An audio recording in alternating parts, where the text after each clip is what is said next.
আমার আশীর্বাদ। কালকে কাপড় 3 টাকা কাপড় ভিজিয়ে পড়েছি, মানুষের বাড়ি নিয়ে গেছি 3 লাখ টাকার আলু নিয়ে গেছে। আমি না বলে আমি না বলে আলু নিয়ে গেছি, এখানে বাড়ি আমার, এখানে ঠাকুরের থেকে আলু নিয়ে গেছি, ভিজে গেছে। 3 পরে আনলোড হবে, ঠিক আছে? আমি না বলে এবার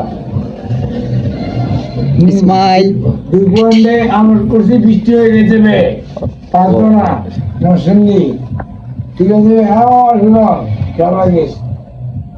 আর 85 বস্তা ভিজে গেছে বে, তারপরে ভালো ছিল আমরা 500 টাকা, সরি 500 টাকা বকরি দিচ্ছে বে। কি বলিস বে তোরা, কদিনকার মেয়ে আমরা কাকে কি শিখাচ্ছি বে? দাও দুটো বাড়ি দেই আমরা। এদের টাকা দে 120 টাকা দে, দিলাম তো বাড়ি করে বে। তোরা টিপি টিপি কি এর 120 টাকা? গোপালগঞ্জ নাই 50 যা টাকা রে, যা এখান থেকে যা, ভাড়া দে ওই ভাড়া দে আমাকে।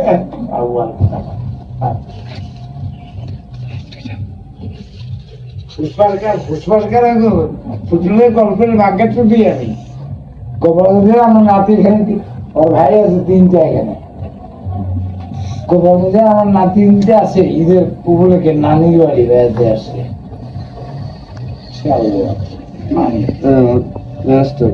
আমি কি বলবো জানিস, আজকে সারা আনন্দে আমার ঈদ, আজকে গাড়ি দেয় কেউ তো গাড়ি চালাইছি, টাকা কামাইছি, হাওয়া টাকা কামাইছি, অসুখ অবৈধ টাকা টাকা পয়সা হয়েছে হাতের ময়লা, আজকে টাকা আছে কালকে থাকবো না, জীবন হয়েছে বিন্দাস। হ্যাঁ হ্যাঁ, জীবন থাকবে সবসময় চিল মুডে, চিলিং করো চিলিং।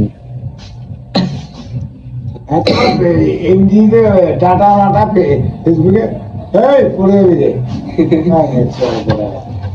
ফেসবুকে টাটা মাটা ঢুকা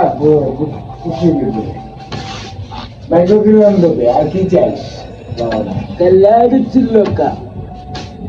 হ্যাঁ কথাটা বিহারি ক্যাম্পে যায় হইছিলাম তোর বাড়ি কই? তোর বাপদাদার বাড়ি কই? বরিশাল? কোথায়? মোহাম্মদপুর? মোহাম্মদপুর কই? মোহাম্মদপুর বুঝলা?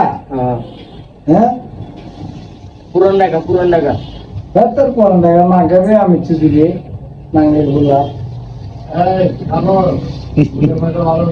ভাই না কোথায় কোন জায়গা আমার সম্বন্ধে তো জানিস। হ্যাঁ না ছটা কথা কি শুনুন আগে বুঝতে পারে থাক না কোন জায়গা মা বানায় গোলা গাছে মায় বানায়